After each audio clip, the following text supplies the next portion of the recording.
Hey there, Fourth Trimester listeners. Our program today is proudly sponsored by Family Album, your secure haven for sharing baby photos and videos. Head over to the App Store today, search Family Album, one word, download the app, and start creating a legacy of love, one photo at a time.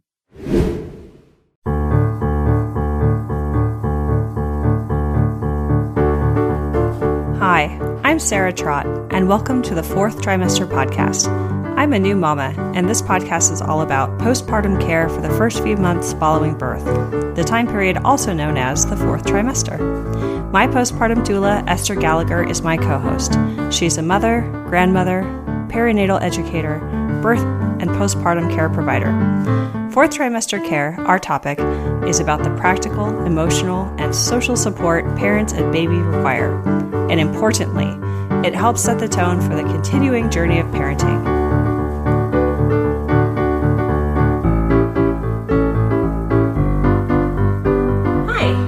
Esther Gallagher. I'm here with my dear friend Ann Jonas, and we are doing a little interview today to talk about Ann's life journey around birth and doula work and possibility, spirituality, and her continuing journey. And it's great to see you. Thanks for coming over to do this podcast with us today. Why don't we start with you giving us a little introduction, like the short introduction to who you are, what you do, and then we'll launch into the journey. Great. Thank you, Esther, for inviting me to be a part of this. I'm honored. I have been put on this earth to help and support people. And I've manifested that energy through multiple ways. I consider my first career in the restaurant business, waiting tables, as helping and supporting people through a dining experience.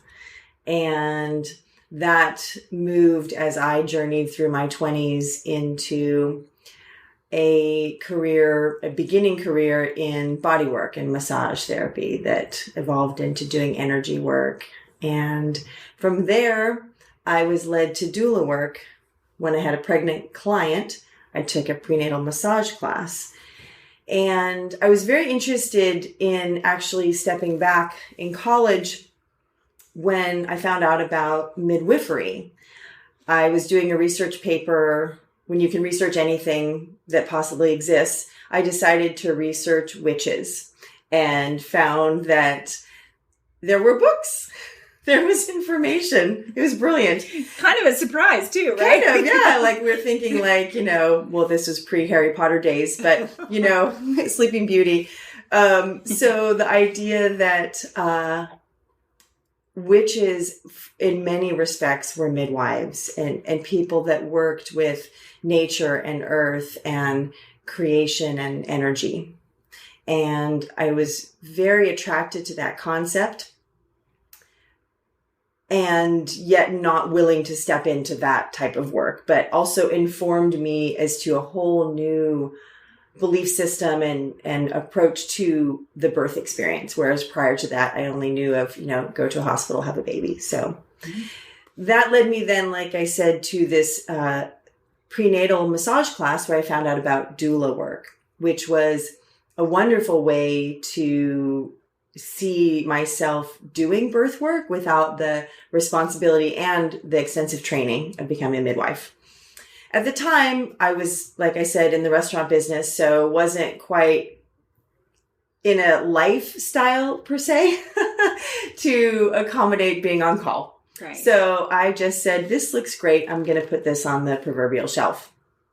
Fast forward a few years, and a friend of mine said to me, hey, did you ever become a doula? I want you at my birth. And I thought, this feels like a good time to move into that space. I'd been doing body work. She actually hired me to be her doula prior to a training as a support person because of my bodywork experience. Signed up for my training, but her birth, of course, came a few days early. So I went in having read a couple books and through the experience, which was amazing and beautiful, to go to the training and find out that I had done everything right. And it was just a matter of learning more techniques and gathering more information and tools. So that led me into this amazing birth world. And I did trainings with the woman who trained me and stepped into that piece, which led me then into doing a Lamaze training, as well as lactation consulting, lactation counseling, and just an infant massage. I did work with clients which is really more about those first connections to baby. So all of that happened. And then in my mid-30s, I experienced a pretty significant life change. And that was that after my parents had been divorced for 25 years, my father, who had had multiple suicide attempts, showed up at my mother's doorstep, and he shot and killed her. Oh. And that was needless to say, huge life experience, which brought a deeper spiritual journey for me, a level of acceptance and honoring of the life process.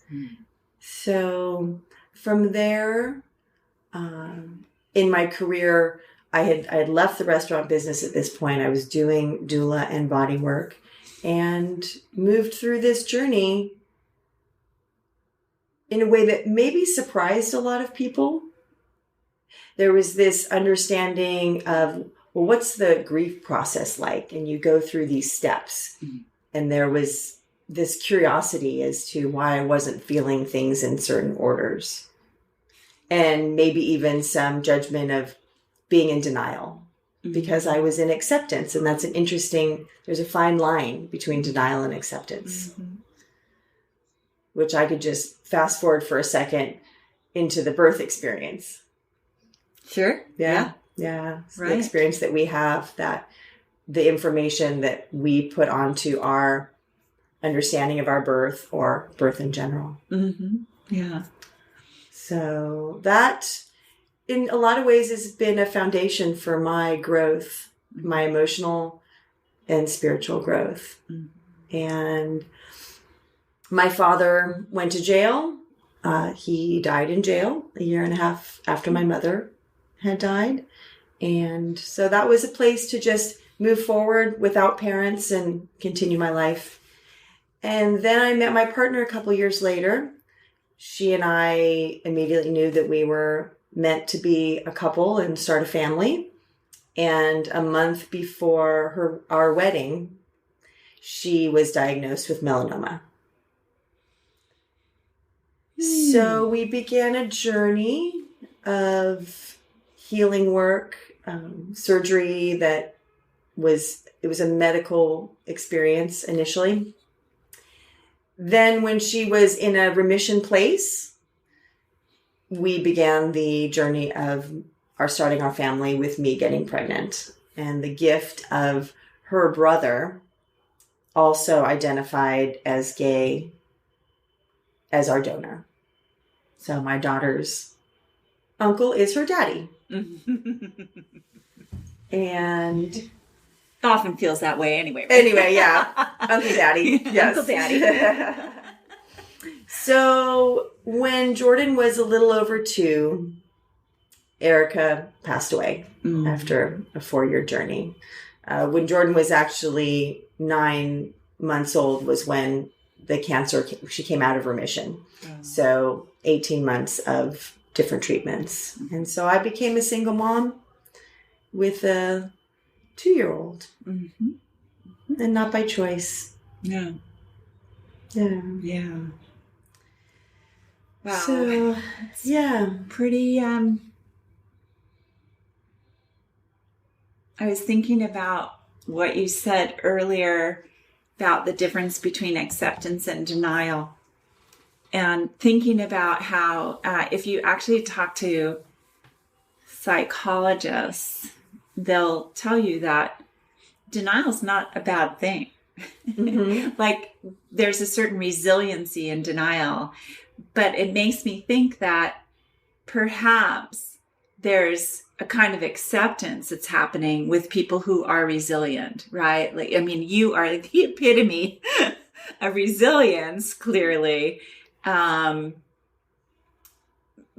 that, there are different ways to do denial, right? There's the denial where you just keep going deeper and deeper into the pit, right? Saying you're not doing that. And then there's kind of, okay, I'm not going to put all of my focus on the thing that's plaguing me. I'm going to move in the direction of the light. Right. And I think, that distinction is important. And I like that you've been able to make that distinction. I was recently listening to a podcast of another sort, and there's a man who's written a book that I can't wait to read. He sounds like he might be a philosopher and a book writer more than, say, a scientist in his own right. But he wrote a book called Against Empathy, which most of us, and myself included, would have the normal reaction would be, what? What's wrong with empathy? Isn't empathy what makes us nice people? And it turns out that no, it doesn't.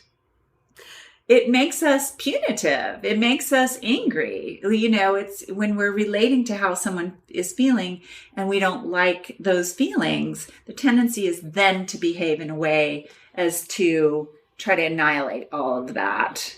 Right. And I think whereas compassion, he argues, is the capacity to understand that people or animals or whatever are suffering, but hold a kind of core together in service of perhaps relieving that suffering or just being able to be present with that suffering, and that does everybody a whole lot more good than, being mad and whacking the bad guy or, whatever you decide to do once your empathy runs out and turns to something else.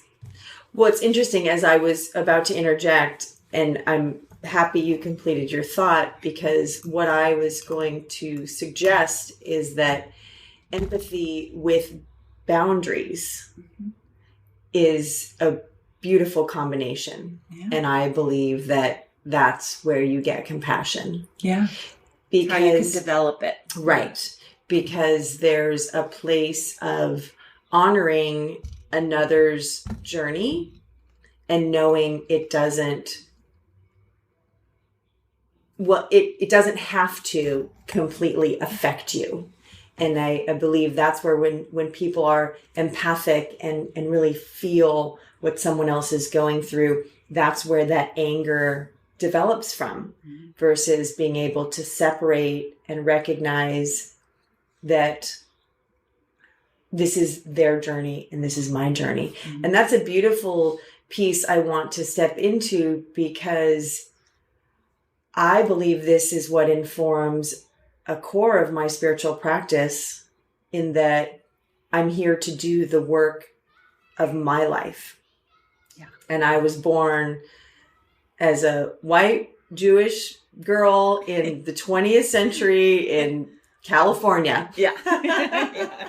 And that's my story. I wasn't born in a war-torn country. I wasn't born in poverty. This is what, and to go back even further, what I chose. Mm-hmm.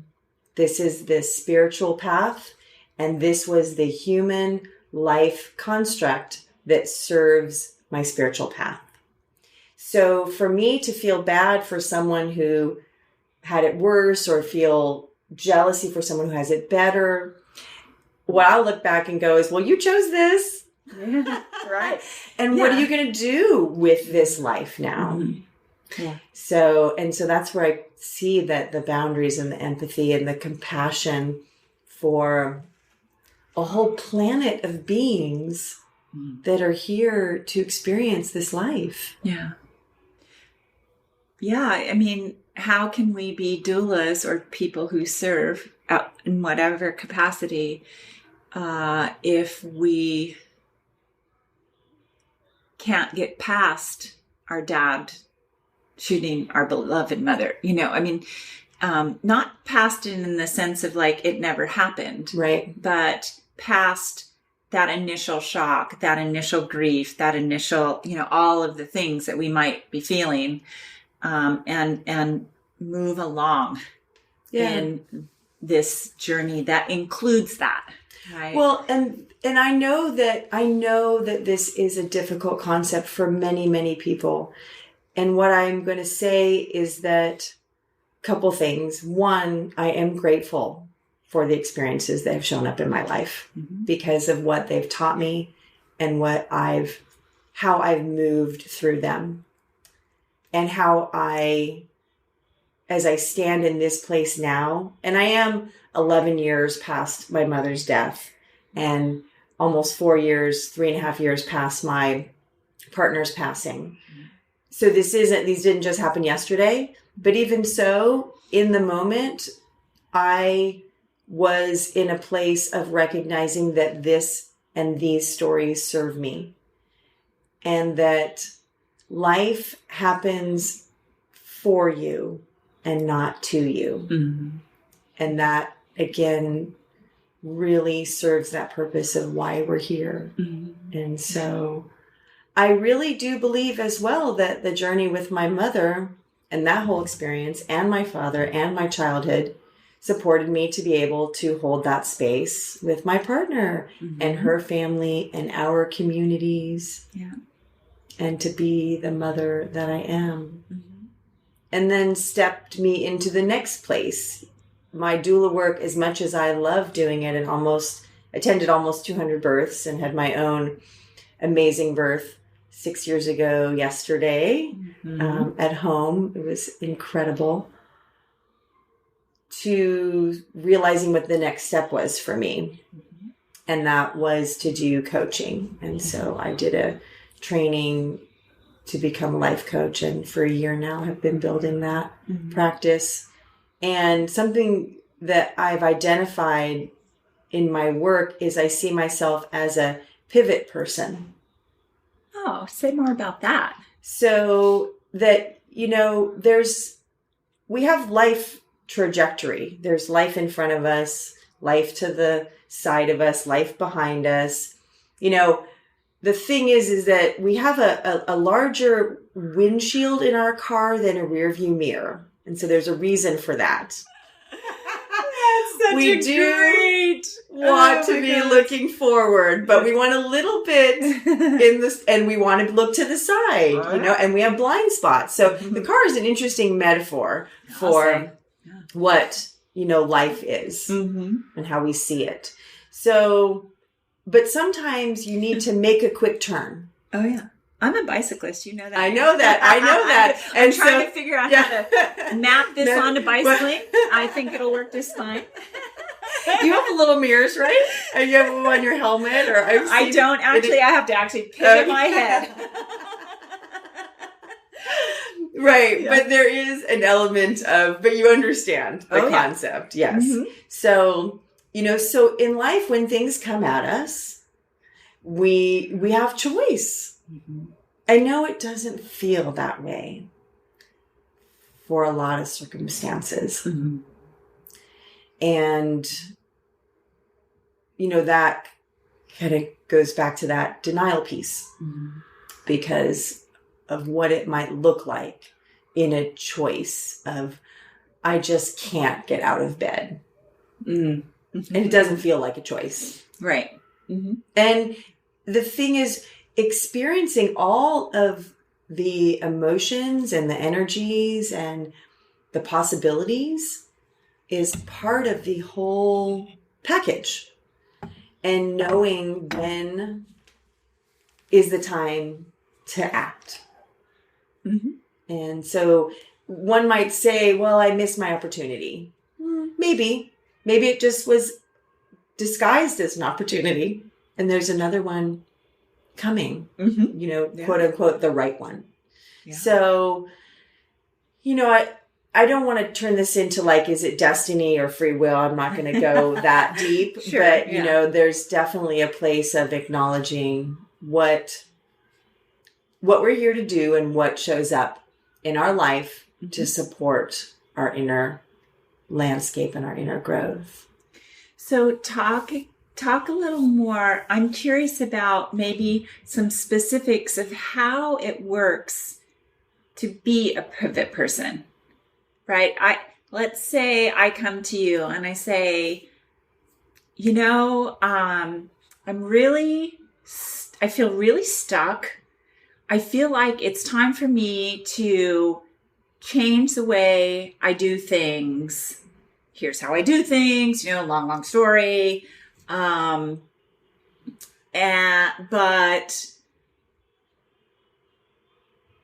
I don't know, I'm just not sure. Is it go back to college or is it, buy a farm? Right. Yeah. What do we do with all these possibilities, right? Sure. Yeah. So the first place is to get curious, but there's also a lot of information that can be gleaned from being in a quiet space.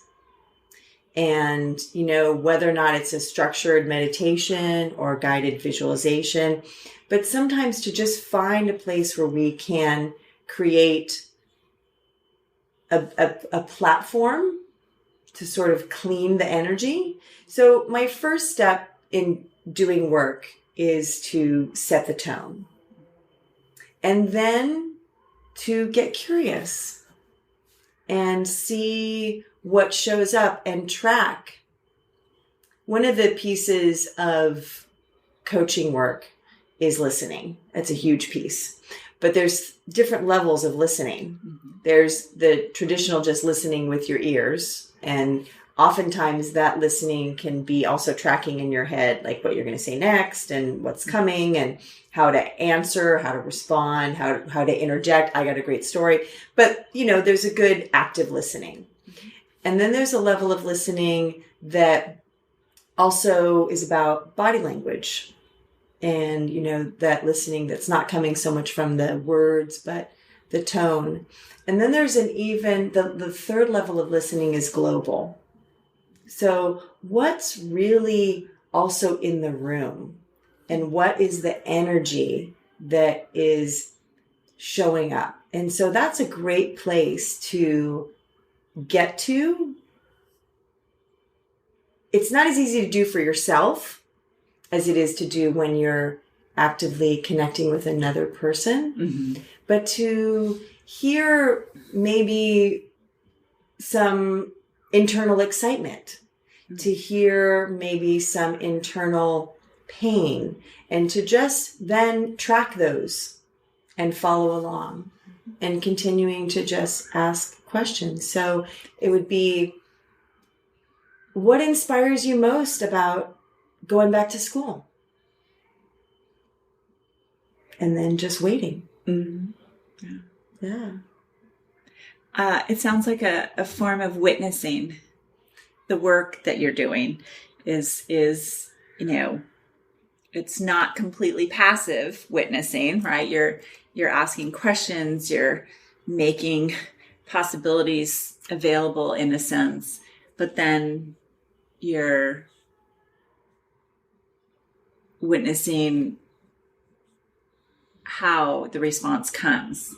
Right. And engaging with that then, following a line and also following the client's agenda. And this is, this actually, this is a global, when I think about all the work that I've done, whether it be starting from when I was waiting tables to body work, to doula work, to coaching, there's a way to hold space and to hold space for what someone thinks they need, and to also hold space for the possibility of stepping into something that they maybe didn't know about. And so that's then that information piece and providing guidance, but also to know that we are naturally creative, resourceful, and whole.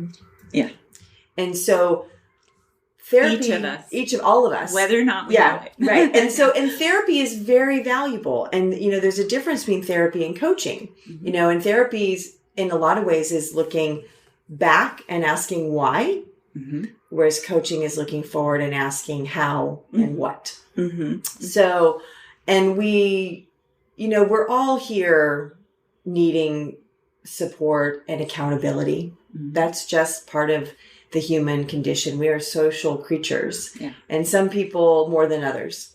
Some people feel a little more maybe monkish or maybe desire more solitude, whereas others really thrive. So then we've got the introvert, the extrovert. So there's personalities that affect how we see the world and support us in the best way. So that we've learned. But essentially, as I hold that space with that knowledge, then from there we'll reflect what I'm hearing and provide possibilities and as well acknowledge. And I do believe that is one thing that we lack a fair amount of in this time. And it's, and sort of reflecting on how parenting, and I'm not going to get into a parenting style, but there is an element of when we acknowledge all the positivity, whether it's a new mom and acknowledge what's going great there, even on the minute aspects to the children and acknowledge what children are doing. Really the positive acknowledgement, we all need it and we all deserve it. And it really helps us to also differentiate between often what is who is our own worst critic is our mind. So it can be a great balance to have external acknowledgement that can then, the mind can go, oh, okay, I guess I did a good job there.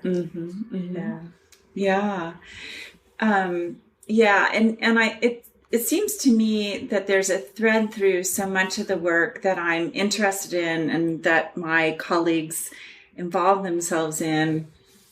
And it involves that witness. And what I think is so powerful, and in this sense, I'm rephrasing what you just said, is that because I think our culture develops the critic, way beyond any needs that we actually have for a critic, right? Right.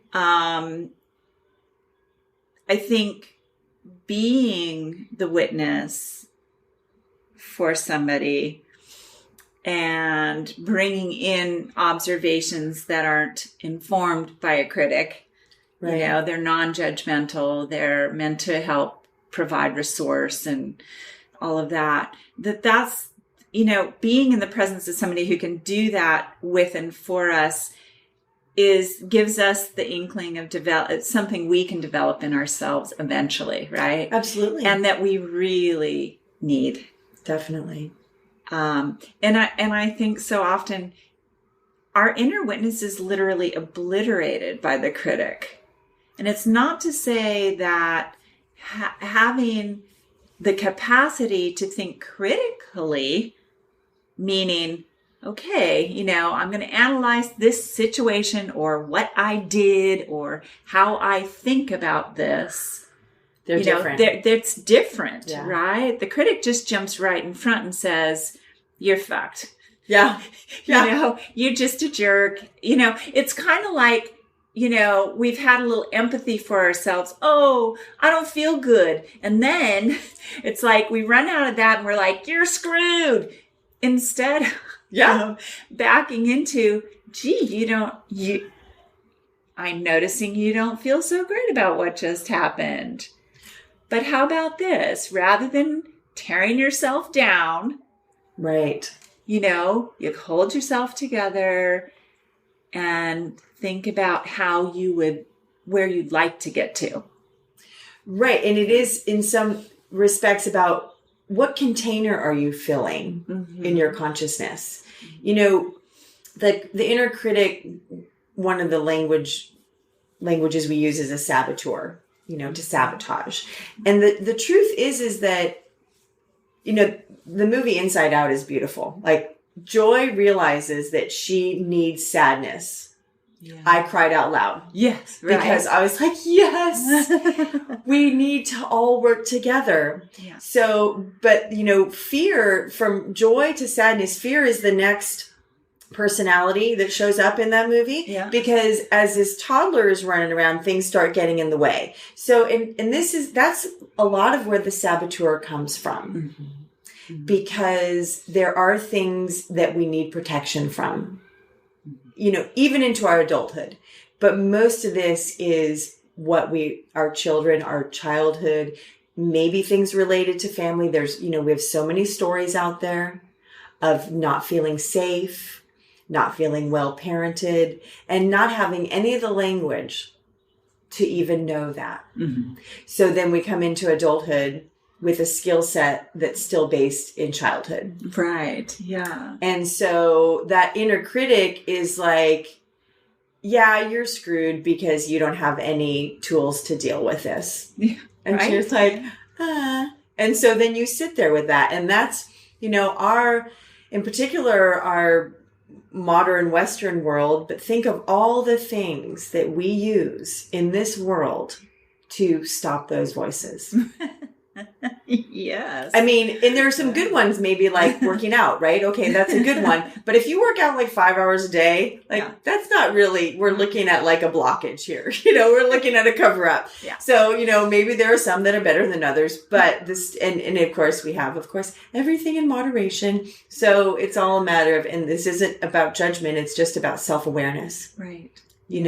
What are you using? How are you using it?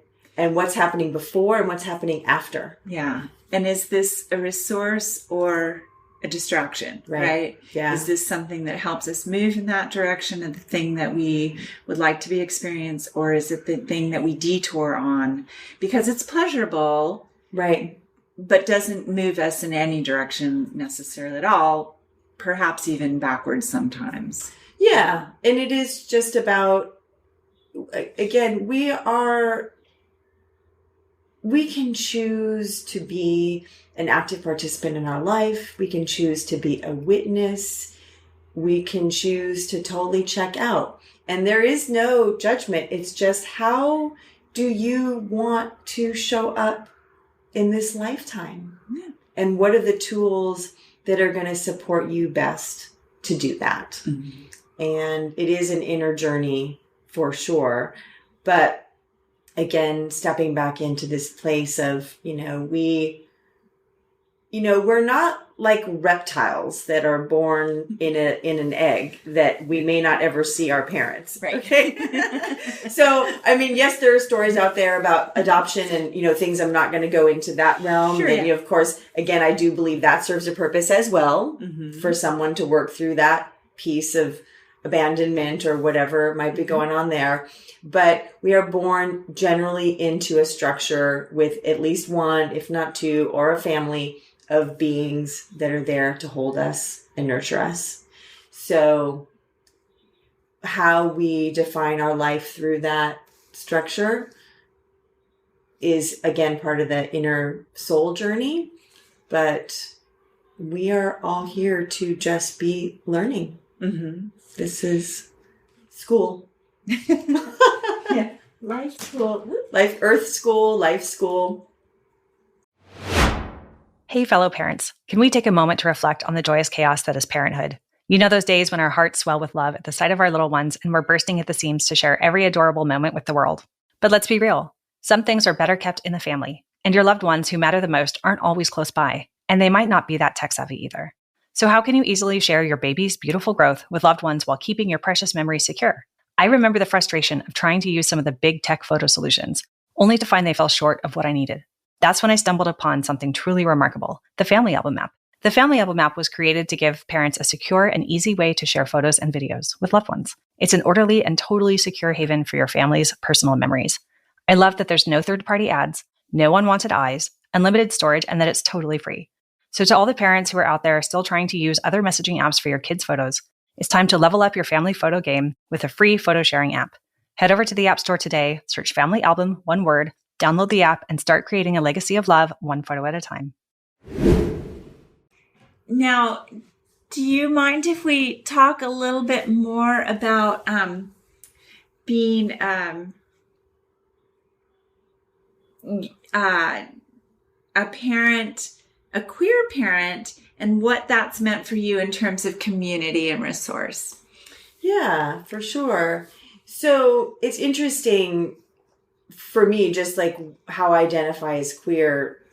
When I met my first girlfriend at 20, I thought, oh, okay, here's another door I just opened. So it was a matter of me at that point falling in love with a person. And that was that journey. And then another interesting piece about that was I had defined through my 20s and 30s that being with a man meant having children and being with a woman meant not having children. Because in my mind, I had constructed, based on society's influence, that this was normal and not normal. This is, babies are made into plus and minus and this whole thing. Mm-hmm. And what's interesting, I've already talked a little bit about my interest in witchcraft, and I'm hippy dippy. There was a point I didn't shave at all.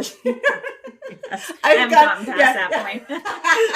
I've been through the different, journeys of what one may say is very left. Yeah. And yet I had constructed that this was my picture until I met the woman that became my partner. And I realized, oh, I've been living outside of a box in all respects, except for this really integral and important piece of being a human being, which is starting a family. Let me ask you, I'm very curious, would you characterize,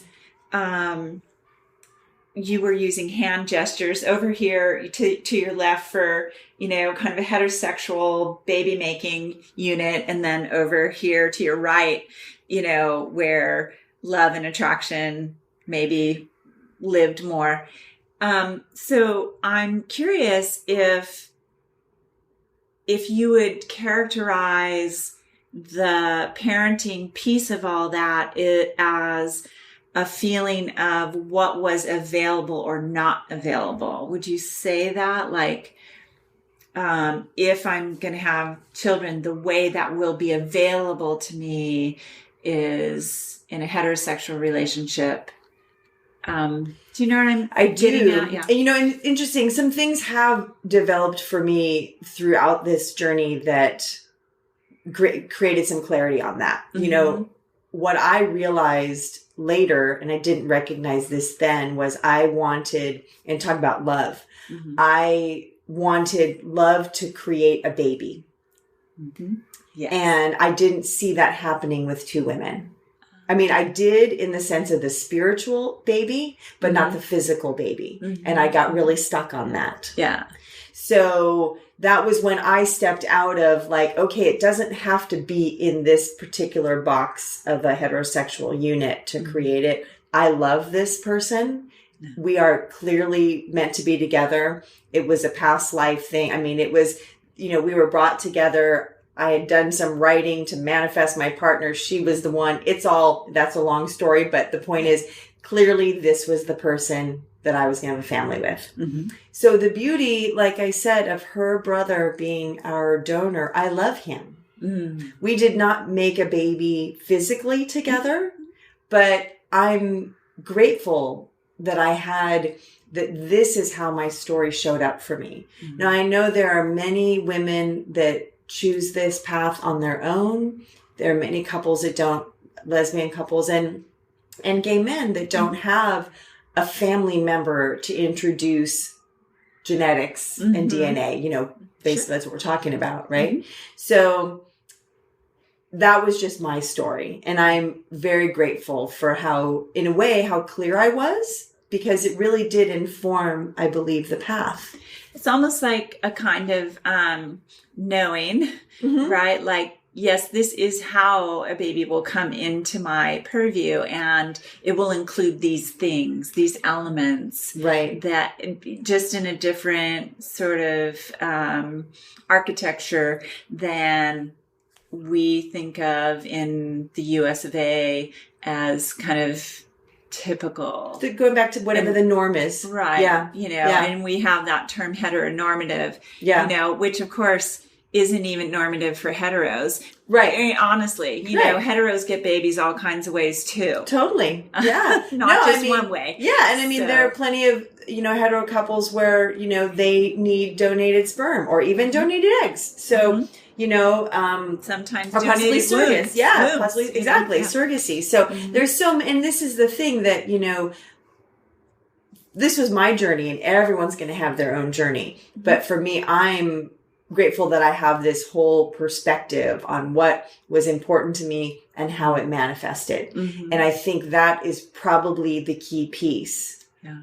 I mean, that's a life key piece. What's important to you, clarity, and then whatever journeys, whatever your spiritual practice, whatever your daily practice of making manifest, which is also the idea of the art of allowing. So it's both. So anyway, here I am, 2 women having a baby. and it was amazing and beautiful. And we were going to do the whole, queer, lesbian parent family. And we were planning another one. We had made one more attempt actually right before Erica was, before the cancer came back. But I just will always recognize that she brought her family and my daughter to my life and the journey of my strength and my own path to walk through this intense experience. And, I didn't describe myself this way, but I like it. From horrendous to heroic. I mean, it's like, these are my stories. Now, I know people whose houses have burned down. Like, that's not my story. That's horrendous. Yeah. And then you hear about these people saying, oh, I'm just so grateful. Everything's all clean. I get to start over again. Most of us couldn't imagine losing our things, So, and, other people have lost children, babies. And, and I'm not going to, there's a part of me that's like, everything happens for a reason, but not in a I don't want to take away ever anyone's journey around it, but I will always go back to that place. And it's a matter of finding the gems and think about the beautiful things, not for all these stories, but where children have passed for various reasons and foundations have sprouted up, movements have sprouted up, MAD, Mothers Against Drunk Drivers. There are things that have shown through these tragedies. The lotus is my symbol. It's been my symbol for my doula and bodywork practice for, I am Anne, the lotus coach. And the lotus flower grows up through the muck and the mud. It lives in the mud. And look at its bloom. Like, people are stunned by the lotus flower. And it closes and it opens, and its root system is unique. So, really recognizing that the mud and the muck and the darkness can be so powerful for our evolution. Rich. Definitely. In fact, yeah. Fertile. Yes, definitely. Yeah. Yeah. So, okay, to kind of spin, so leading a queer life and parenting, I left San Francisco when I realized I just could not afford to be a single mom here and work as a doula and a body worker. That's when all this pretty much shifted for me. And I moved to Sonoma County, to Petaluma, which is an amazing community of family and an incredible Montessori school that my daughter is going to. I'm so, so blessed. We have a beautiful home that I manifested. Yes, and what I want to say is that there is definitely a part of me that for sure identifies in the queer community. And it's funny, back in the 90s, there used to be these shirts. It just had the letters I-M-R-U. And I loved that. And you don't need Gaygar for that. No, right? I mean, of course, when you're wearing them at Gay Pride, it was, so in the Castro. Yeah. So, and there still is that place for me where, I'm out somewhere with my daughter and I'll see clearly would be a lesbian mom alone or a couple. And there's this part of me that goes, I'm one too, so there is, community is so important and like-minded community. Mm-hmm. And with that being said, there are just amazing people on this planet that come in all shapes and sizes, mm-hmm. belief systems, and family structures. Mm-hmm. And for me, that's the most important. And yet, we have all these different possibilities. It's like kind of walking into a library. There's so many books to choose from. And it's just feeling, in some ways, what you gravitate towards. But sure, yeah. So I am grateful that it's funny. There's 2 gay dads at our school. Yeah, I found them. Yeah. I was like, hey, we got a little team here. We got a posse, and so it's nice. It's nice to have that. And we created. Actually, he had started a gay families, in Petaluma. So I've been a part of that. But, excellent. And it is important. It absolutely is important. And that's where, spiritual practice, religions, even interests, as far as like sort of hobby interests and what, feel like an adventure family. Yeah. I'm looking at your knitting and thinking about, how you gravitate towards people that like to do the things that you like to do. And so, yet I guess I'm always going to come back to, we are an entire community of human beings, earthlings, if you will, because mm-hmm. I know there's other beings on other planets. So, yeah. And just this knowing that we are all one consciousness traveling separately. Mm-hmm. Fascinating concept, isn't it? I love it. Let me ask you, this is a very specific question. Are there particular resources that you and Erica dipped into in your journey to become mothers together? For instance, like this, you had her brother as your donor. But was there like a way in which you worked with that? Maybe there was an agency, or maybe there was just a technique. Were there legal services, for instance, that you had to avail yourselves of, etc.? Yeah. Do you want to talk about that? Totally. And I will say also, there's a little bit of humor, and humor is very important. Yeah, and so it is. When I met Erica and I met her brother, I love her brother. We connected immediately, and this was a done deal. Like, we'd been together a couple months. Like, this was our plan. Yeah. So, and we got legally married when Prop 8 passed, but we didn't have our wedding yet. But we wanted to secure our legal rights, which I am so grateful for. It has supported me in numerous ways. Yeah. So the point is we were at about 6 months, maybe. We'd been together about 6 months, and they got in a fight, brother and sister. Uh-oh. Yeah.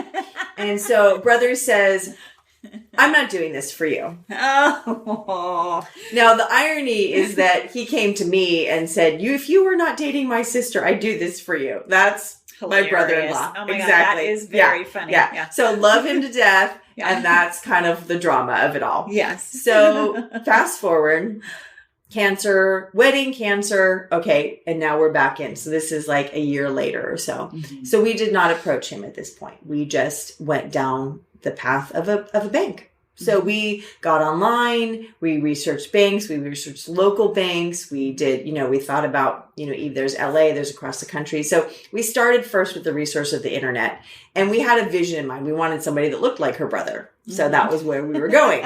So we chose someone, we got through the whole process. And, I'm going to say too, I was 41 when we started this and I just want to say, to anybody out there that is trying this and gets some kickback, got a little bit of kickback from someone who's like, you're 41, this isn't going to work. And I said, let's just try.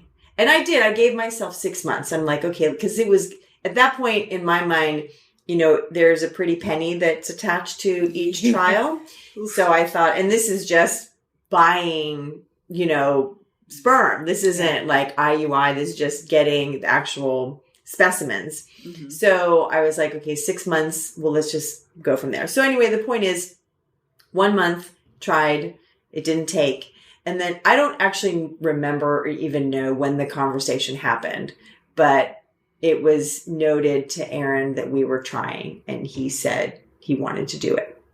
So 3 tries with him. But to backtrack, I had a friend who was a lawyer. So we created a donor contract. Okay. Yeah. So even though it was a family member, we just wanted to be very clear about, what his responsibilities were and were not going to be, and what his rights to everything. Yeah. Now, of course, we knew that Erica had cancer, but she was alive. So this was all drawn up when our child was going to have 2 parents. So things have shifted a little bit, but as they do. Yeah, as they do. Family members come and go. Exactly. Right? Yeah. So, this is, we have evolved through the journey, and he is definitely daddy. And there are men, even dads like that, their sperm, they're married, they're like, they don't do baby very well. God, no. And so they do kid, and he has stepped in a big way now. She just turned 6. Like, it's a whole different game. And there's an interaction, there's a person there. So, now I knew there was a person there from the day that she was born, but it's different. So anyway, the evolution of our journey, just about taking it as it comes and seeing what presents itself. I would just say this, it's important to have clarity, to have conversation, to have an understanding of how this is going to, at least for the present, because we can't totally know the future, of course. So, but how are you going to be, and I'm going to say consciously making this. And that is, I think that's an overriding concept that I work with on a daily basis for my own personal journey, and in my practice, both as I do conscious body work, conscious doula work, conscious coaching. And so we all are doing life, whether you like it or not. We're doing life. If you lay in bed all day or you're like Superwoman, you're doing life. But are you able to do it consciously? And shift happens. It just does. So that's where that pivot person comes into play again too. How do we pivot from an experience by adding consciousness and an awareness of what else is informing us in that space? So I think it's nice to imagine that other people's consciousness is a resource for ourselves, right? Like that we have our consciousness, which is something we develop. Yes. Right? It's developmental, and others as well. And that we can avail ourselves when it's on offer, right, of other people's consciousness, and that can help us develop our own. Right. And I will say, I'm coming at this journey from, more than 3/4 of it having done therapy and workshops and retreats and women's groups and coaching. I have been in my own self construction. Yeah. And spiritual work. So it doesn't just happen. It's, again, a conscious decision to how are you going to walk through this life? How are you going to just, again, is it going to just happen to you? Because we haven't thrown this word out into this conversation, but are you going to be a victim? Yeah. Or are you going to take responsibility? And that doesn't necessarily mean that you're at fault when you take responsibility. But Jack Canfield, one of my mentors, he has an equation I love. And it's E plus R equals O. So the events or the experiences in our life, plus the reactions or the responses we have to it, equals the outcome. So it isn't about my mom's death. It isn't about my partner's cancer. It isn't about my becoming a single mom, not by choice. Those are events. But it's what I've done with them and how I've traveled through them and how I've said, okay, well, and it's not all, again, I'm beyond, there's some years behind me, but still, even in the moment, it was like, this is what it is. And I've made the choices to see things through a spiritual lens and to see, and it has really supported me to understanding that it is bigger than me. And yet no matter how big it is, I'm an integral part of the path I'm walking, of the people that I'm touching, of why I'm here right now.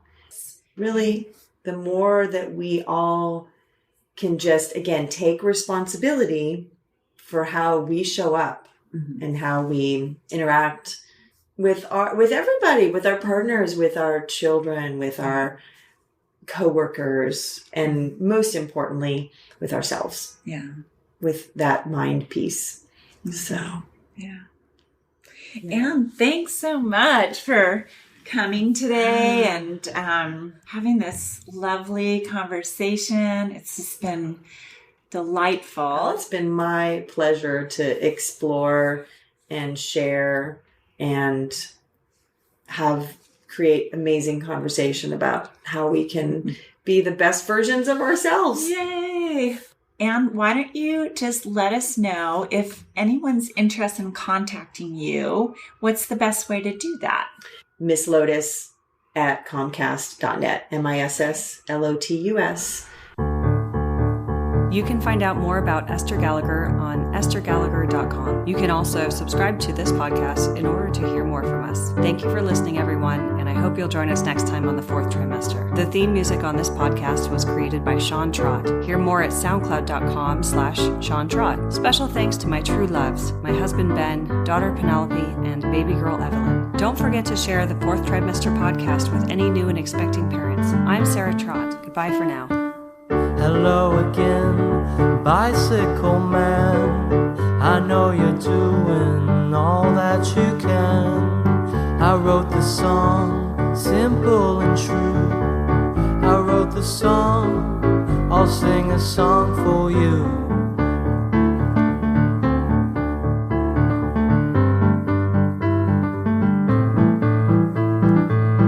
You got your wheels, you got your gears. You ride around town without any fear. You got your pedals, you got your brakes. You always wear your helmet for safety's sake.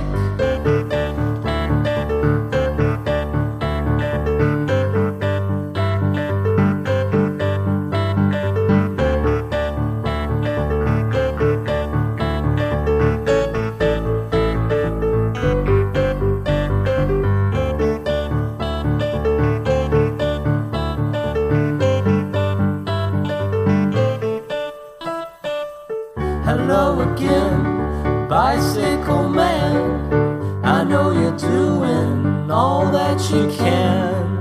I wrote the song, simple and true. I wrote the song, I sing a song for you.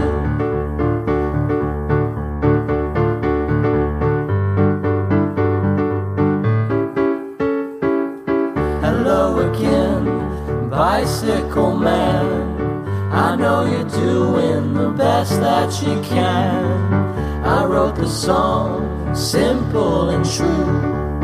I wrote the song, I sing a song for you.